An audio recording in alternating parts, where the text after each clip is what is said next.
نتابع. 3 سنوات من التجارب المستمرة تكللت بنجاح فكرة المخترع عبد الله البدوي، حيث عاكف خلالها على دراسة كيفية تشغيل السيارات عن طريق الماء وليس البترول. واليوم حقق البدوي حلمه الغالي، وكانت بداية فكرة البدوي في العام 2011 خلال الثورة الشبابية، حيث ارتفع سعر البترول آنذاك إلى ما يقارب 15,000 ريال، وكان الديزل معدوما في أغلب الأوقات، وتسبب ذلك إلى قلة حركة النقل وغلاء الأسعار. الفكرة عندي كدراسة من أول، فأنا اشتغلت في مواضيع الطاقة كثيرا، انتجت قبل كذا غاز الميثان عن طريق البيوجاز وعن طريق النفايات الطعام وهذا، فقلت خلينا نعمل ايش بالماء. فجت الفكرة قلت لماذا لا استخدم عملية التحليل الكهربائي لإنتاج غاز الهيدروجين.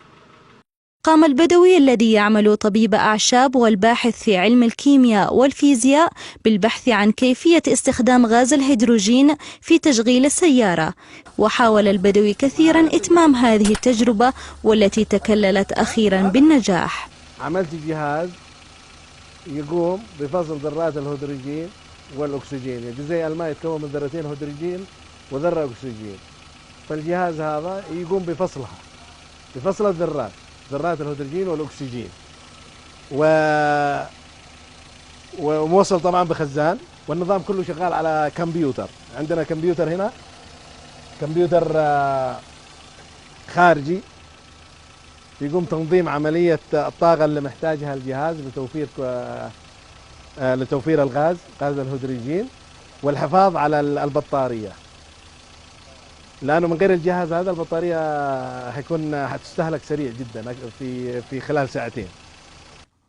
واجهت البدوي البالغ من العمر 44 عاما مشكلة بعد الانتهاء من بحوثه، وهو بأنه لا يمتلك سيارة، لكن أحد أصدقائه سانده في ذلك وخصص له سيارته الأجرة ليقوم بتجاربه عليها. فكرة الأستاذ عبد الله فكرة جيدة جدا بسبب ارتفاع البترول الموجود، وكذلك بسبب غلاء المعيشة تمام الذي يواجه الآن الشعب اليمني بالكامل، ولذلك كان هذا دافع لي أنني أقوم بأخذ الجهاز من الأخ عبد الله والمساهمة معه في بدء التجربة هذه تمام.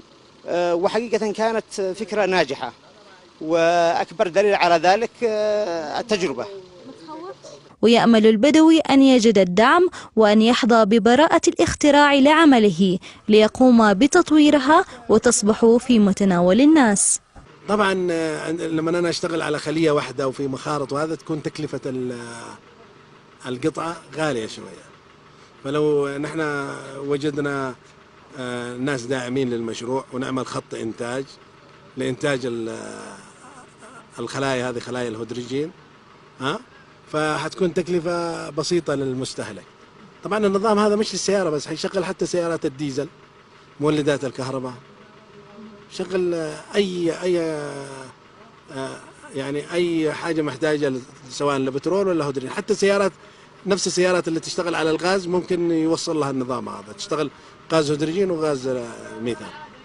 البدوي وهو يسير متفاخرا بسيارة صديقه التاكسي في شوارع العاصمة صنعاء يؤكد أن اختراعه يعمل على تخفيض استهلاك البترول بنسبة 30%، وبذلك يسابق العالم، حيث يتوقع أن يتم إنتاج السيارات المسيرة بالهيدروجين في الدول المتقدمة بأعداد كبيرة في العام 2020.